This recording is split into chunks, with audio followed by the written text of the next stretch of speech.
I'm Judd Myers. I'm Scott Tipton. Welcome to Blastoff.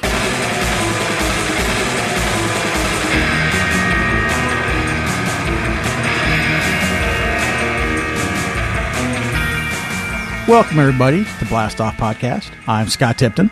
I'm Judd Myers. And we'll be giving you some retails and some Comics 101 this week.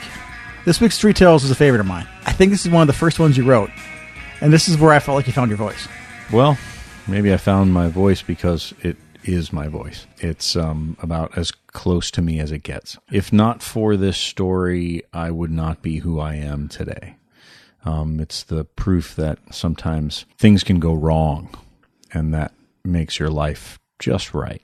So, I don't want to say too much, but I will say that this particular piece is defining. It's character defining. And for all of you who know me as a retailer, if you wondered what I'm like as a retailer, if you wonder why I do what I do, if you wonder what it's like before and after I close the doors at night, it's because of this story. So what's going on in Comics 101? Well, Comics 101 this week, this is going to be the first of many, because I got a lot to say about Batman. Buckle up. Buckle up, kids. It's gonna be, I'm not doing them all in a row because I want to keep listeners, but there's a lot of Batman talk in Comics 101 because Batman is the reason I do what I do. I must have been like 5 years old. First memory, sitting on the couch, watching TV, watching Adam West. The Adam West Batman was my intro to comics. And my mom saw how much I liked that show. And then next thing we know, we're going down to the Rexall, buying me some comics. I mean, I could already read at that point. I just didn't read comics. My parents taught me to read when I was like 18 months old. So I was already reading books, but there was no comics in the house. And after a few months of me consuming first every Batman and then every Spider-Man comic that they could buy me, then it was the hardcover Batman from the 30s to the 70s. So a 6-year-old Scott has in his hands 50 years of Batman, explaining what it is. And the world was never the same. And this is where it started. So let's begin with chapter 1 of I Shall Become a Bat. Let's go.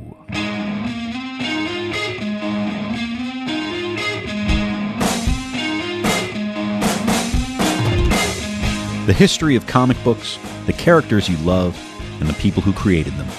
This is Scott Tipton's Comics 101.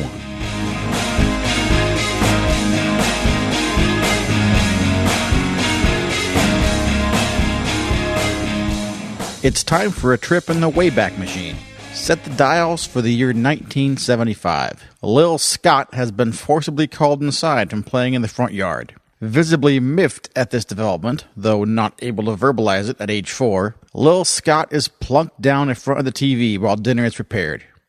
It's 4:30 in the afternoon, and the dial is turned to KTVU Channel 2. On the screen, Adam West and Burt Ward are duking it out with Cesar Romero and his hapless henchmen, most likely named T and He or something along those lines, while giant colored graphics fly across the screen. Pow! Thunk! Biff!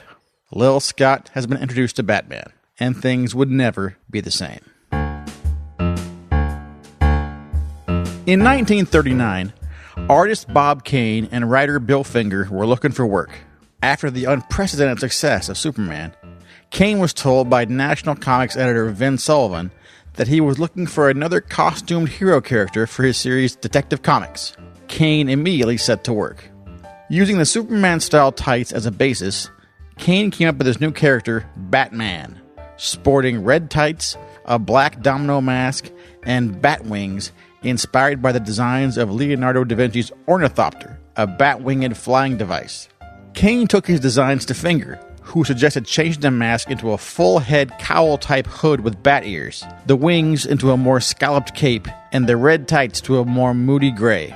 Finger also suggested the pointed scallops that were eventually added to Batman's gloves. Kane and Finger found inspiration from a variety of sources in the creation of the character.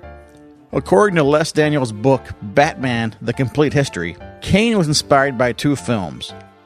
The Bat Whispers from 1926, about a costumed killer known as the Bat, and the Douglas Fairbanks version of The Mark of Zorro from 1920. The swordsman Zorro's posing as foppish dilettante Don Diego inspired Batman's wealthy and wimpy secret identity. Finger incorporated a dose of swashbuckling daring-do as inspired by D'Artagnan in Alexandre Dumas' The Three Musketeers, as well as the detective style of Arthur Conan Doyle's Sherlock Holmes.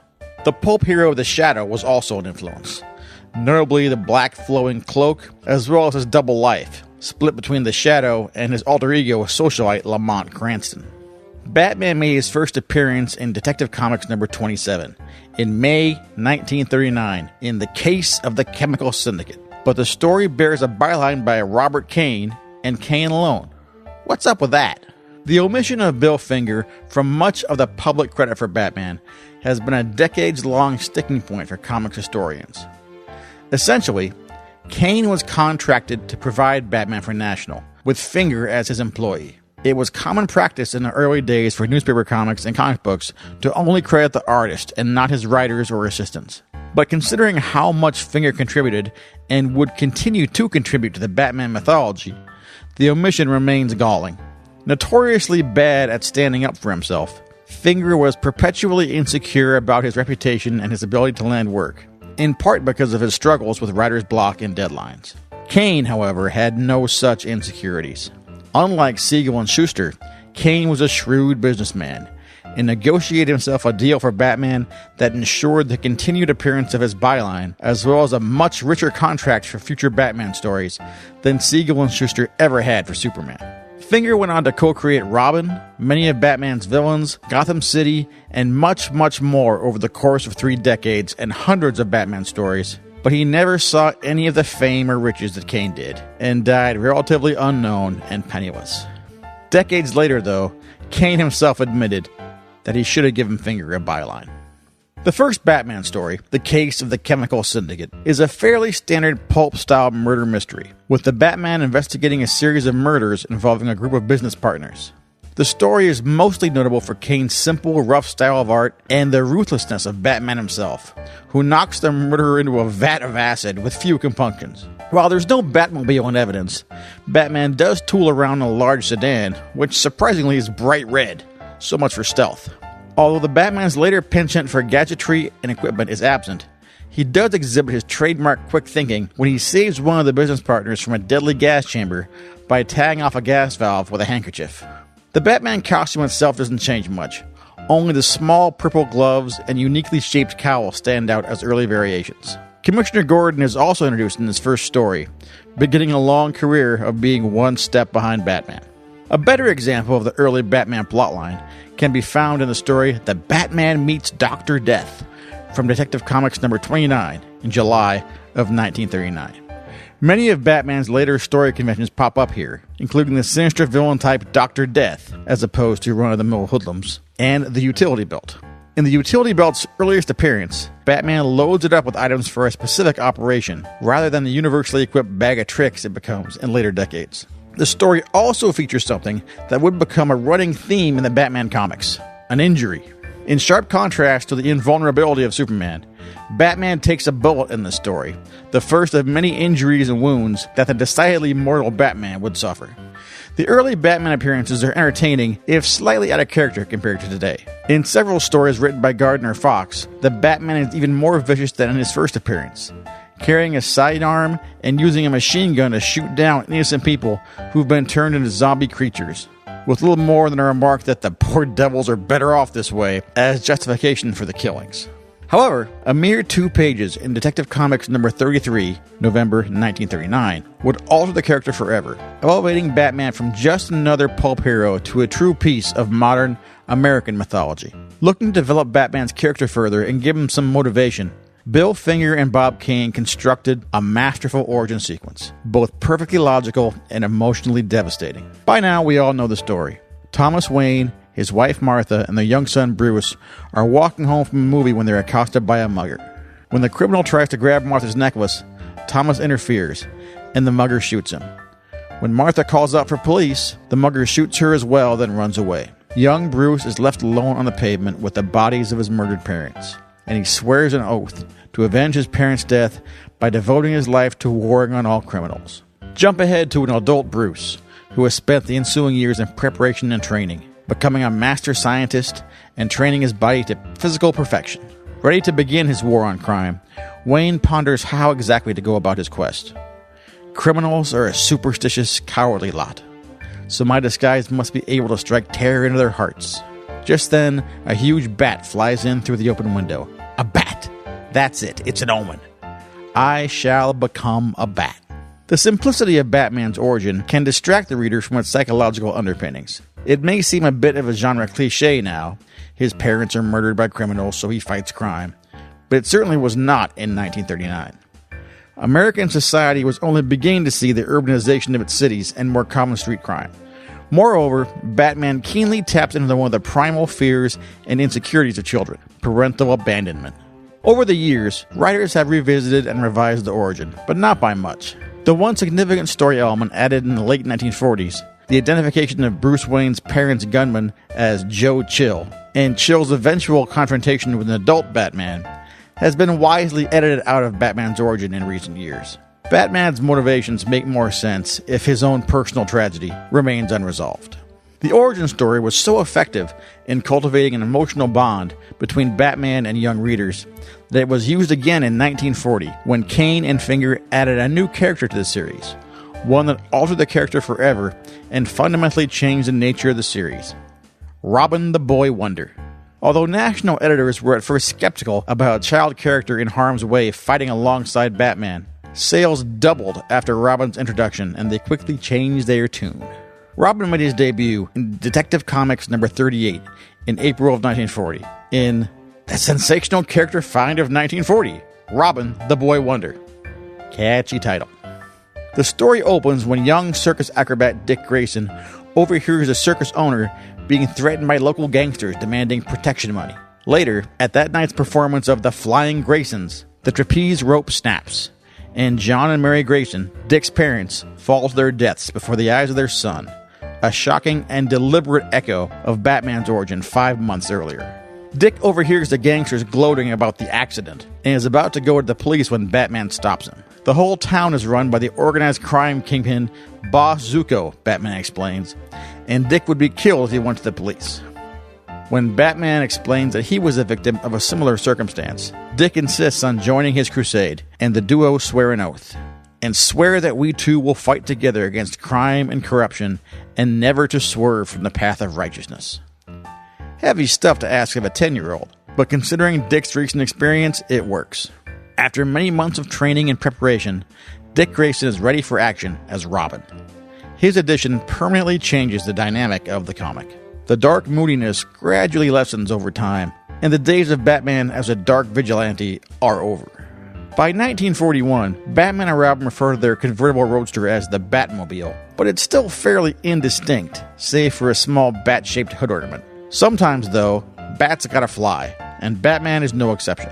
As far back as 1939, Batman makes use of a specially designed aircraft, specifically the Bat Gyro, a combination plane helicopter introduced in Detective Comics number 31. Within a year, however, the Bat Gyro was abandoned for a more traditional Bat plane, initially an open cockpit fighter plane design. Much like the Batmobile, the Bat plane evolves over the years, becoming first what looks like a passenger plane, then shifting to a more streamlined jet fighter. For greater flexibility, the Batcopter is introduced in the late 1950s, as is a personal favorite, the Whirly Bats. The Whirly Bats are collapsible one-man helicopters, which Batman and Robin keep stored in the Batmobile's trunk, ready to bust out at a moment's notice. As if all that isn't enough, there's also the Batboat, the Bat Missile for suborbital jaunts, and even, yes, the Batmarine, first utilized to keep Batman and Robin underwater and alive while they slowly depressurize and don't get the bends. It's a long story, and one for another time. Although Batman was already quite popular in comic books, and even newspaper strips for a short time in the mid-1940s, it was remarkably early in his career that he made his jump to the silver screen in the Columbia serial Batman in 1943, just 4 years after his comic book debut. You might be wondering why you've never seen this on TV or video. It's not that it's not very good, although it's really not. It's just kinda racist. Starring Lewis Wilson as Batman and Douglas Croft as Robin, Batman the Serial pits the dynamic duo against the evil Dr. Daka, a stereotypical fiendish Japanese spy. Dr. Daka is played by J. Carroll Naish, a Caucasian actor in yellowface. And even though it was wartime, the film's references to shifty-eyed Japs are very uncomfortable to hear today. This was part of a foreign land transplanted bodily to America and known as Little Tokyo. Since a wise government rounded up the shifty-eyed Japs, it has become virtually a ghost street. Welcome to my humble abode, Miss Please. A Jap! Please to say Nipponese. That is the courteous way of addressing one of the future rulers of the world. The 1943 Batman serial was the first source to actually give a name to the Batcave and created some impressive-looking sets, especially for the typical low budgets provided for Saturday morning serials. Still, the acting was rather blah, with Lewis Wilson's Batman coming across a bit snobbish and Douglas Croft delivering an absolutely hateable Robin. Columbia tried again in 1949 with another serial, Batman and Robin, this time starring Robert Lowry as Batman and Johnny Duncan as Robin. Although this one had Batman and Robin facing off against the Wizard, a fairly standard hooded mastermind type often found in the serials, at least it didn't have horribly racist overtones. Batman and Robin made an effort to stay close to the source material, with appearances by the Bat Signal and Vicky Vale, and Commissioner Gordon, played by serial veteran Lyle Talbot. In between the film appearances, Batman and Robin also made their debut on the radio, America's sole mass media system of the day, exposing the characters to a far larger audience than the serial did. On a 1945 episode of The Adventures of Superman, one of the more popular radio programs, Superman discovers an unconscious boy in a rowboat, wearing a red tunic and a yellow cape. With Robin on the scene and Batman not far behind, soon Superman, Batman, and Robin team up against the evil Zoltan. Following that first appearance, Batman and Robin would periodically return to take over the program for a week or two, whenever Superman actor Bud Collyer needed a vacation, filling in for the ailing Superman. There were several attempts to give Batman his own radio program, but it never quite came together. After the 1949 serial, Batman remained ensconced in the four-color world of comics until the mid-1960s. As the legend goes, Playboy publisher Hugh Hefner had taken to showing some of the 40 serials for a movie night at the Playboy Mansion in Chicago, and the Batman serials were a favorite. One of these screenings was attended by an ABC executive, who then acquired the television rights to the character from National Comics. The project was handed off to producer William Dozier, who embraced the cliffhanger serial origins, devising the 1966 TV series Batman as an unprecedented twice-weekly program, allowing for a cliffhanger every week.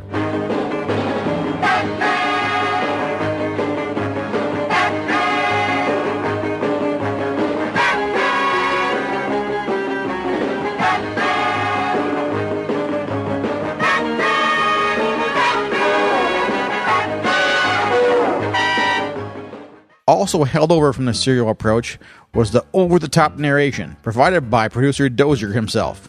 While the show was at times wickedly funny and campy, thanks to the tongue-in-cheek scripts provided by writers like Lorenzo Semple Jr. and Stanley Ralph Ross, the show's success can be chalked up to two factors: the production design and the casting.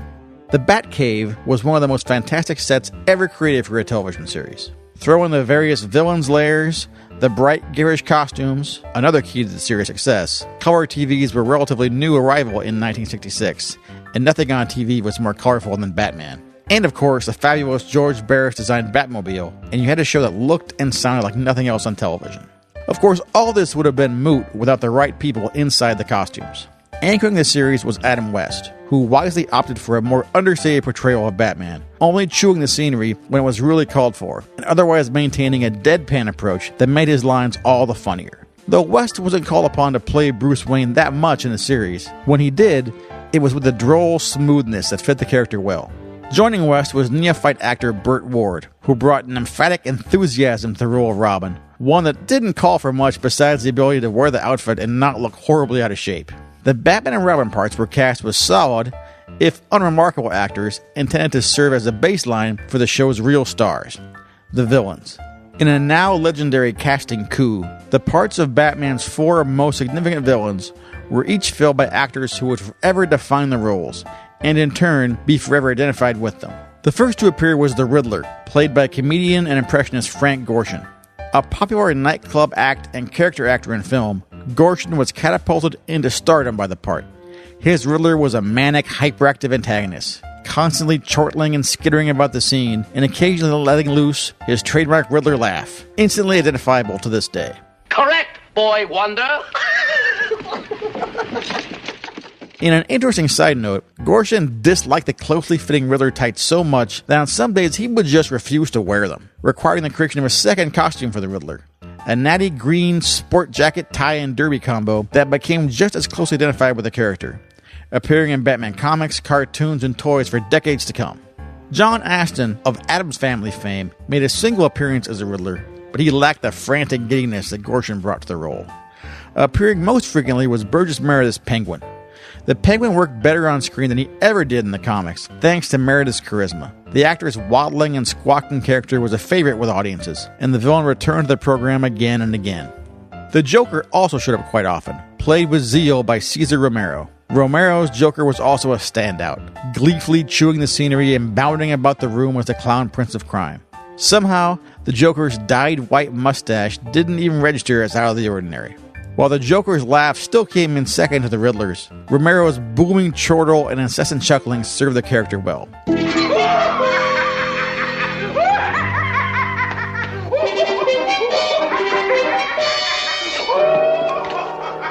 Finally, there was Julie Newmar, who absolutely owned the screen as Catwoman. Wearing a skin-tight black outfit that was probably illegal in some states, Newmar purred, pouted, and flirted her way through the series. When film commitments forced Newmar to drop out of the role in the third season, she was replaced by Eartha Kitt. And though Kitt was attractive, she had neither Newmar's charm nor sense of humor in the part. There were other characters from the comics who showed up in the series, such as Mr. Freeze and the Mad Hatter, but the Joker, the Riddler, the Penguin, and Catwoman were the most popular and made the most appearances. When the show's popularity shot through the roof and being a Bat villain was suddenly the in thing to do in Hollywood, all manner of goofy villains were devised to suit whatever celebrity was slated to appear. Some of these turned out to be great. For example, Victor Bono's hilarious turn as King Tut, or Vincent Price's Egghead. Others were just plain atrocious, such as Milton Berle's mind-numbingly bad Louis the Lilac, a flower-obsessed crime boss with the insipid and meaningless catchphrase, "It's lilac time, Batman. Lilac time." Eesh. At the height of the show's popularity, between the first and second seasons, a theatrical feature was released, 1966's Batman, pitting Batman and Robin against the Joker, the Penguin, the Riddler, and Catwoman. All involved resumed their roles, with the exception of Julie Newmar, who bowed out because of a back injury and was replaced by former Miss America Lee Merriweather. The feature, designed to help sell the TV series to overseas markets, made use of a heightened budget to introduce fabulous prop vehicles such as the Batcycle, the Batboat, and the Batcopter, all of which would be utilized in stock footage throughout the series run. One of the movie's high points is a hilarious sequence filmed on the Santa Barbara Pier, in which Batman desperately tries to get rid of a bomb with a slowly burning fuse, and is foiled at every turn by families, nuns, ducks, and even a marching band, prompting an exasperated Batman to grumble, Some days you just can't get rid of a bomb. When ratings for Batman began to fall at the end of the second season, panicked producers cut the show back to once a week and introduced Yvonne Craig as Batgirl in an effort to increase the show's sex appeal. Batgirl, Batgirl, Batgirl, Batgirl. Where do you come from? Where do you go? What is your scene, baby? We just gotta know. Batgirl, Batgirl, Batgirl, Batgirl. Are you a chick who fell in from outer space? Or are you real with a tender, warm embrace? Yeah, whose baby are you? Batgirl, Batgirl. Yeah, whose baby are you? Batgirl. Even with the addition of Batgirl, the third season suffered a drop in quality thanks to a run of uninspiring, lame villains like Lord Fogg, evil feminist Nora Clavicle, and Minerva, Queen of Diamonds.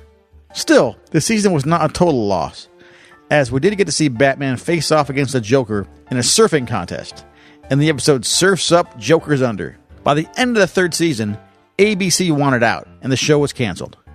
NBC was interested in picking up the series, but before a deal could be struck, ABC execs had already ordered the sets demolished, and NBC balked at the $800,000 cost of rebuilding the Batcave. Were Batman's days on television and film over? Hardly. We'll get to those next time.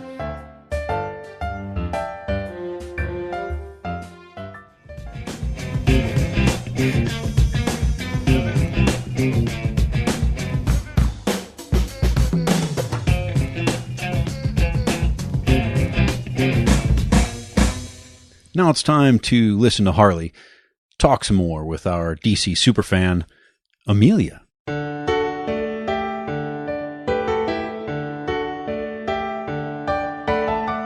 Some of our best customers are some of our youngest. I'm Harley Solbaka, and this is Small Talk.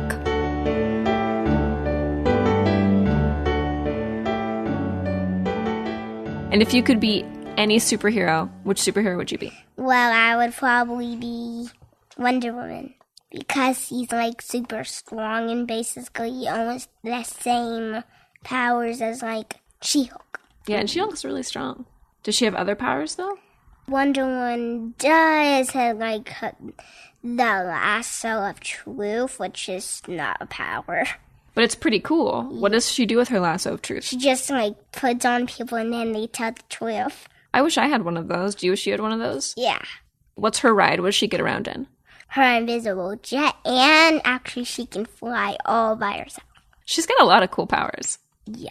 Why do you think it's really important that kids read comic books about superheroes? So they can learn a bit more about superheroes. And why do you think superheroes are important? Because they save people's lives. And when you read stories about people saving people's lives, what does it make you want to do? Save people's lives. Do you want to do that? What do you want to be a person who saves people's lives when they grow up? Doing what? Well, arresting bad guys that are trying to kill people. Yeah, so would you be a cop? Yeah, or a police. Police. Yeah, same thing, huh? Yeah, they are. It's the same thing. Do you have any questions for me? Well, I do. What do you... What's your favorite superhero? That's a really hard question. I really love Batman, but I think that I like Batgirl better. Batgirl is amazing. She is amazing. Like in the Batman movie, Batman gets arrested because he like puts Joker in like the zone where he can't. Oh, in Lego Batman? Yeah. Yeah, I just saw Lego Batman. I love that movie. It's like the funniest movie that they made of Batman. He like says, na na na na na na Batman. Wait, what does he say? Na na na na na na Batman. Oh, he sings his own theme song. Yeah, he sings his own theme song in the movie. Yeah. Do you know where that song is from? Well, no, which I don't. Anyway. That's okay. It's because it came out a long time ago. It's from the Batman show in the 60s. Yeah. The 60s is before either of us were born. Which the 60s Batman movie we saw. Yeah, I like that movie. It's silly. Did you watch the part where Batman's dancing? I didn't watch the second one, but I only watched the first one. You should watch some more. There's some great parts where Batman has some sweet moves, some sweet dance moves. I didn't see the dancing scene. I don't think he dances anymore. Well, he only dances when he's Bruce Wayne. When he's Bruce Wayne, that's true. He only dances when he's Bruce Wayne. Yeah, I don't think he dances when he's Batman. Because they would know that he was Bruce. So you think that his dance moves would give him away if he was Batman? But they'd know he's Bruce Wayne. His dance moves are that unique? Well, they're really like the same as Bruce Wayne's. Yeah. So they would find out that he's Bruce Wayne. That's a valid point. I feel like if I saw Bruce Wayne dancing at a party and then I saw Batman dancing at a party, I'd notice that it was the same person dancing. Same dance moves.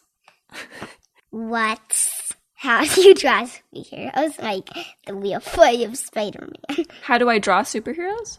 For those of you who don't know, I actually draw superheroes for Amelia, like every time she comes into the shop. That's right. I do it for a lot of the kids, but I think Amelia's the first kid I ever drew a superhero for. I just read so many comic books that it comes out of my brain. I can draw it, I think. Even Taskmaster's like really hard. Taskmaster is really hard. He's got a lot of lines on his face that I'd have to do. He's like the hardest one, even harder than Batman. I think Dr. Doom is probably one of the hardest ones for me. The Flash is pretty hard with the lightning ears on his head. You know, I'm actually weirdly good at drawing lightning, maybe because I like the Flash a lot.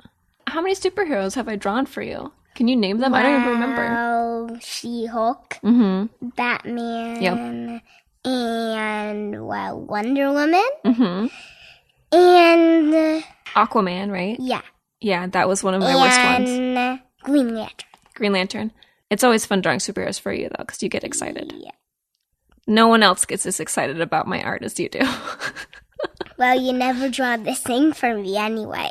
I haven't ever drawn the thing for you. I've never drawn the thing. But he's actually the hardest to draw.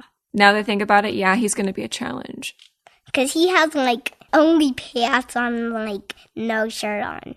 Yeah, and he also has a lot of extra lines. Even more than Taskmaster. Yeah, because at least with Taskmaster, I could cover him up with his cloak, so I don't have to draw the rest of it. Yeah. All right, well, I think that's all the questions that I have for you today, Amelia. Well, I have more. You have more? Oh, keep going. How does Superman get to Earth? You want me to tell the whole story? Yeah. Well, when Krypton is being destroyed, his parents send him out in a shuttle down to Earth. It's a short version. Well, Krypto was actually the first one to go in that ship. Oh, yes. I mean, that is true. Krypto was first, his dog. Because, like, he tested it with Krypto in it, and he got to Earth before Superman. To be fair, you asked me how Superman got to Earth, not how Krypto got to Earth. Are you changing your question? No, I wasn't. Changing my question.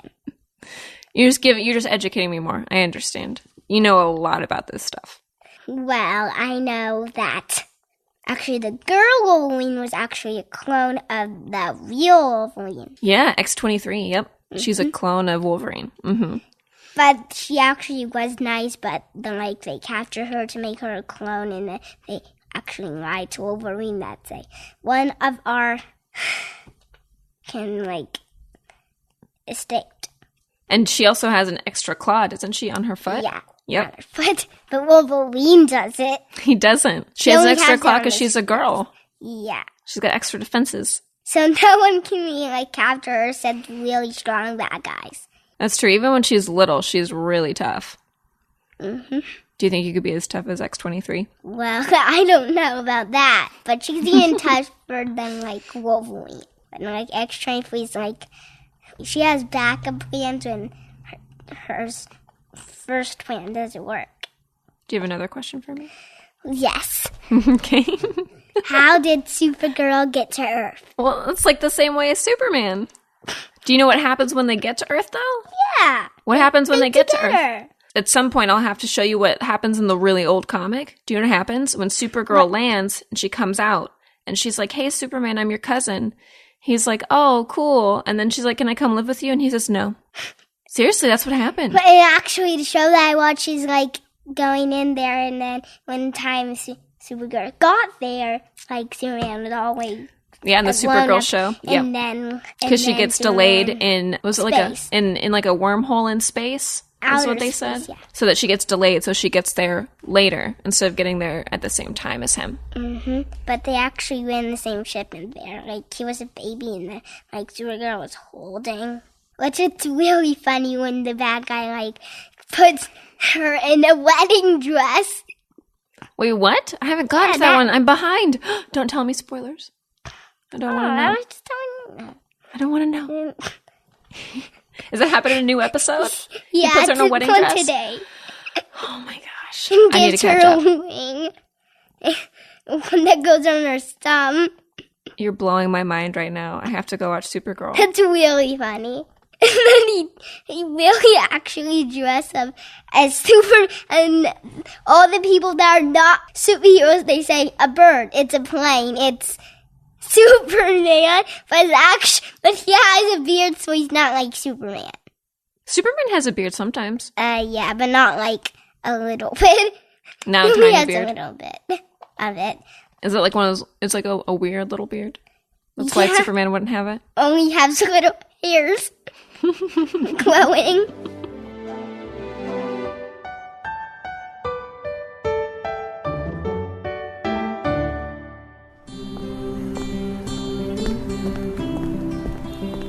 Not all great stories happen in the pages of a comic book. Some of them happen in the store. Welcome to Judd Meyer's Retails.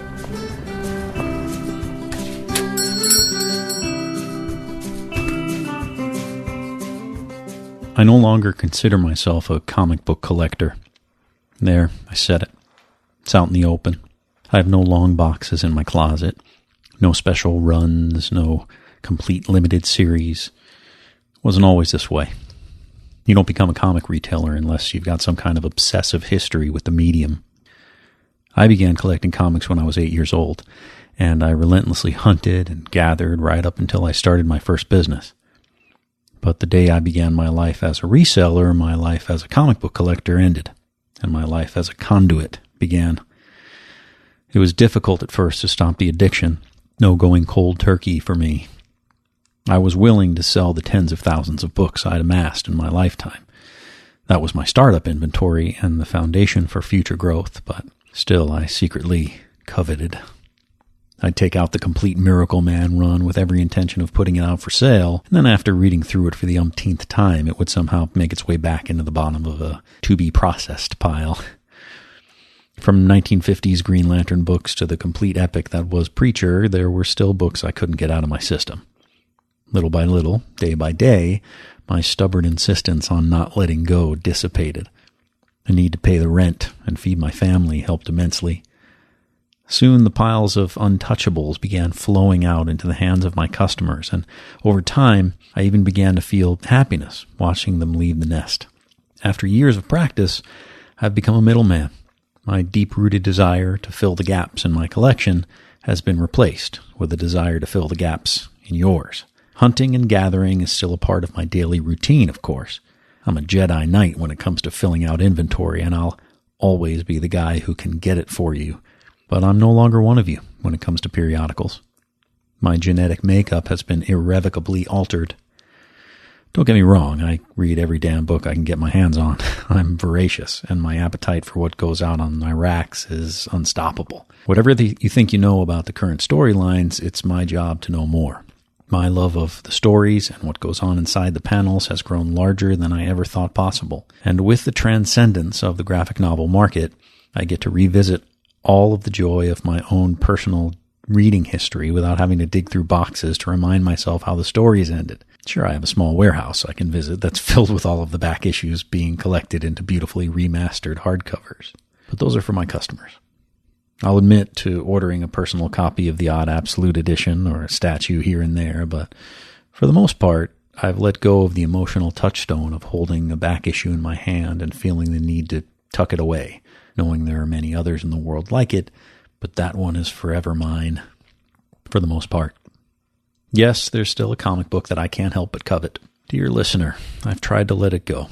I've had spans of time where I've been able to get it off my mind, but I fear that I'll never truly be able to rid myself of its power and the hold it has on my spirit. It's surely not the book you'll be expecting. It's definitely not the one I thought would still remain above all others. But as with all of us back-issue junkies, it's the emotional landscape of an old comic that drives our need to own it. Between its pages lies a key to something crucial that makes up who we were and how we came to be who we are today. The book that haunts me? Daredevil number 158. Strange, I know. Sure, it's the first Frank Miller Daredevil artwork, but other than that, the only thing remotely interesting about that story is that a fairly obscure writer named Roger McKenzie called on his wonderfully morbid, creepy, and eerie magazine days and killed off Deathstalker by having him materialize in the middle of a tombstone. It's not the art that I can't shake. It's not the spooky little story. It's because that particular comic book marks the first time I realized that the people you trust the most are sometimes the ones who cut the deepest. And unbeknownst to me, it marked a moment in my personal comic book history that defines a very important aspect of who I am as a retailer. I acquired my first copy of number 158 just before the summer of 1979. I wasn't much of a Daredevil fan, but there was something mysterious about the cover, and when I flipped through it and saw a villain dying a horrible death, I had to own it. The art was dark and moody, and I read it a few times in one sitting. Nothing too spectacular. This guy, Frank Miller, seemed pretty cool. Nothing that separated that book from any of the others in my regular stash. In the summer of 1979, I still relied on my poor stepmother to drive me back and forth to the comic book store. My Huffy would only go so far, and in California, a kid on a bicycle is an accident waiting to happen. The only obstacle I routinely faced was the fact that my stepmother absolutely hated driving me to feed my habit. So instead of weekly visits to spend the entirety of my allowance, I saved up for a monthly foray. It took some begging and pleading and extra housework, but it was always worth the sweat and tears. For the next few months, I collected Daredevil.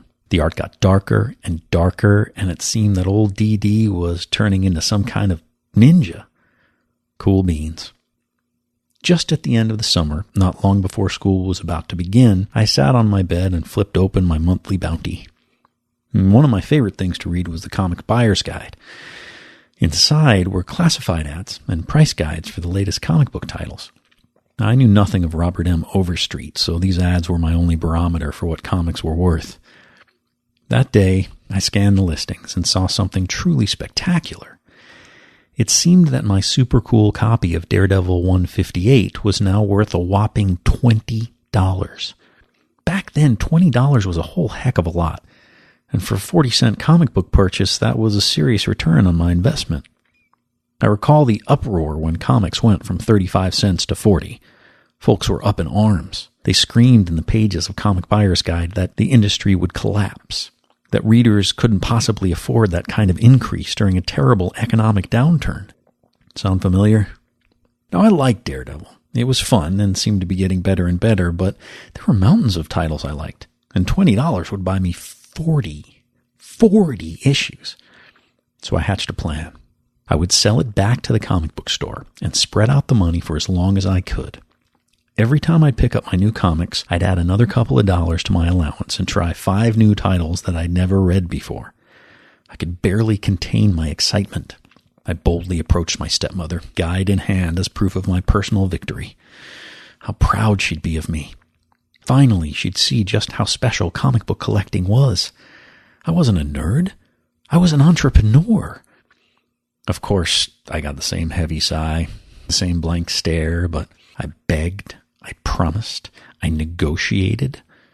I'd do more housework. I'd walk the dog. I'd clean my room. Heck, I'd clean every room in the house.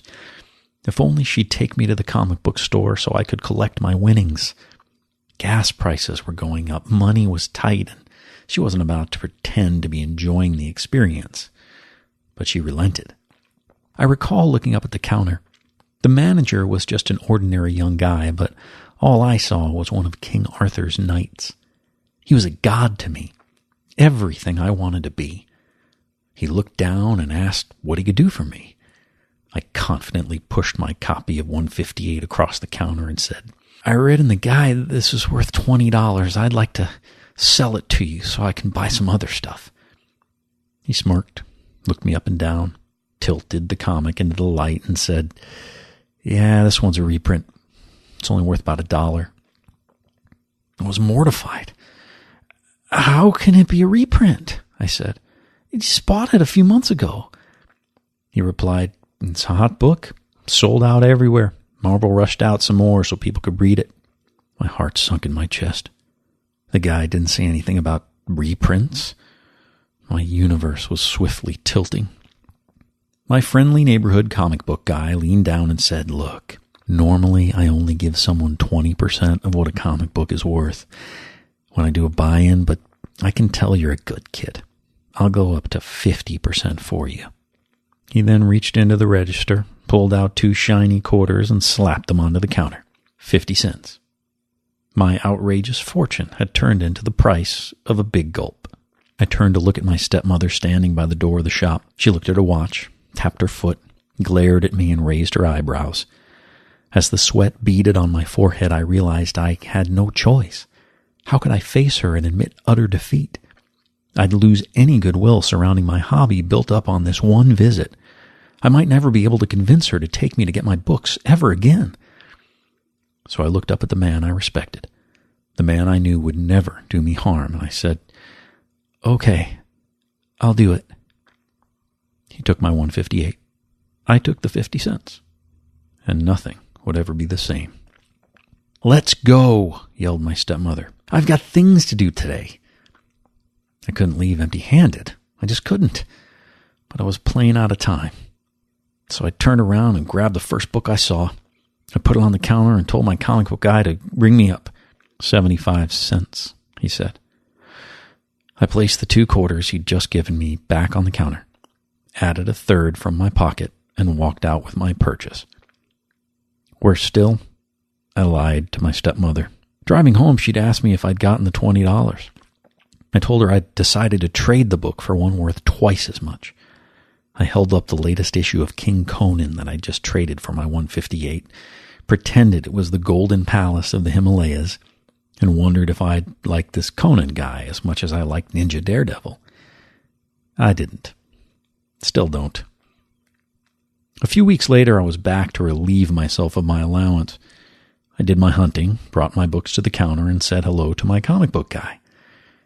As he rang me up, I looked behind him on the back issue wall. And there, sandwiched between a couple of John Byrne X-Men comics, was my copy of Daredevil number 158.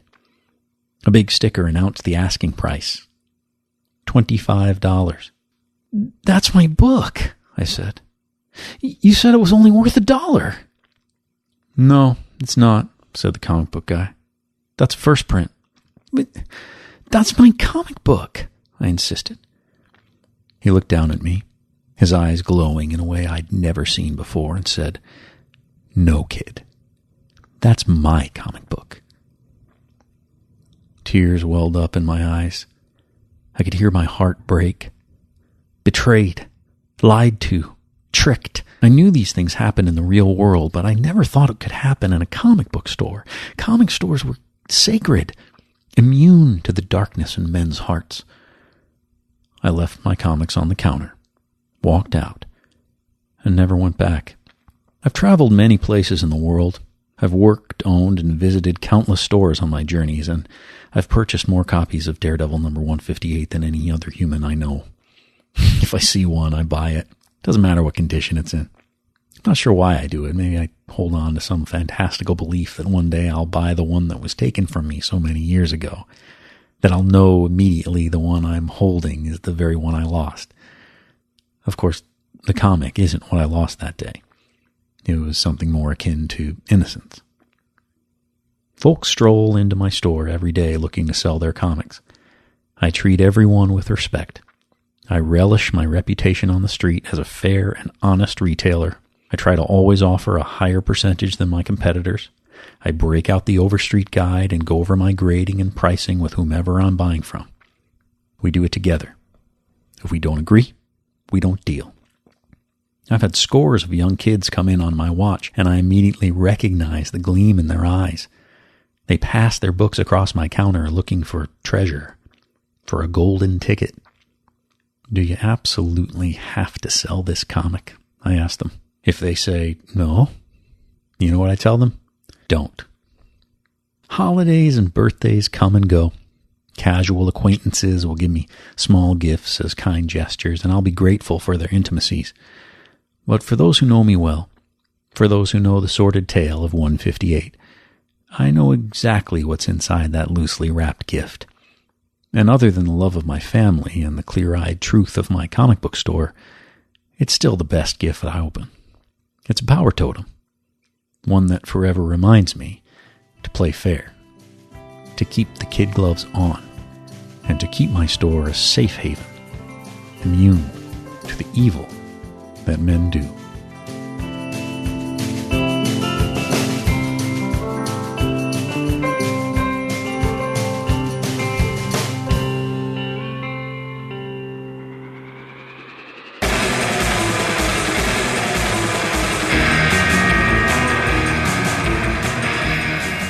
The Blastoff podcast is produced by the Colonel, Jeff Fox, Scott Tipton, and me. Original music is composed and performed by Derek Anthony Gray. You can find more of his musical compositions on his website, DerekAnthonyGray.com. For more information about anything you've heard us talk about today, check us out online at blastoffcomics.com. We have an active Facebook presence, so check us out over there on Facebook. And you can reach us on Twitter at BlastoffComics or on Instagram. Or you can come by our retail location in North Hollywood in the heart of the Arts District, 5118 Lankershim Boulevard, in North Hollywood, just 2 blocks south of Magnolia. See you soon.